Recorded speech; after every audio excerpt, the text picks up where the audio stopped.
start the bulletin with our biggest focus this hour, and the stage is set. Global leaders have arrived in New Delhi for the 18th G20 Leaders Summit, and world leaders including US President Joe Biden, UK PM Rishi Sunak, Japanese PM Kishida, Australian PM Anthony Albanese, and UN Secretary General Antonio Guterres have all reached New Delhi for the summit. Now, the leaders will come together on one stage amid divisions in the grouping over the Russia-Ukraine war and China's ambitions in the Indo-Pacific and the South China Sea. Now, they're expected to discuss many issues from climate change, debt architecture to currency regulation, food and energy security and sustainability. Now, Prime Minister Modi will also hold bilateral meetings with leaders of Comoros, Turkey, UAE, South Korea, EU, Brazil and Nigeria.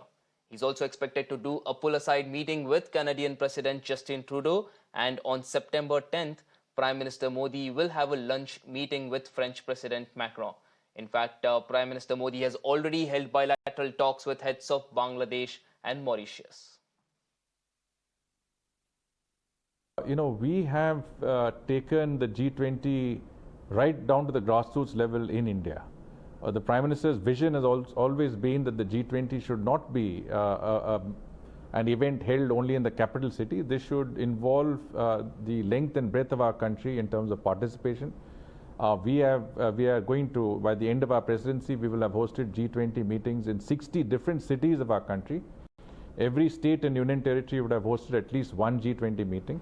And from that point of view, wherever we've taken the G20, the people of that state or that area have become stakeholders and partners in the G20 process.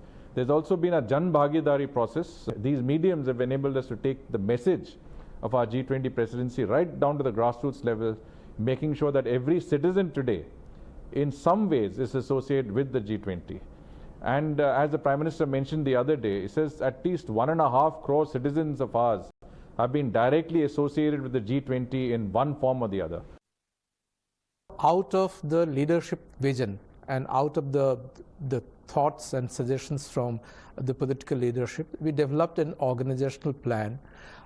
It was decided to give focus on people, take all meetings to all states and union territories, and that's how we made a plan to have more than 200 meetings in 60 locations. We have an experience of conducting more 100-200 meetings across India. Well, I think the bilateral relationship is in good health, and Prime Minister Modi and I are keen to deepen and broaden our relationship. The FTA is an obvious way for us to do that, which is why it remains our priority. And as I said, hard work to go, but I hope we can conclude a successful FTA. I think we can strengthen our security relationship as well. That's something that I've spoken to the Prime Minister about. And then something I'm particularly excited about is increasing the collaboration between our incredible researchers, our scientific community, our universities.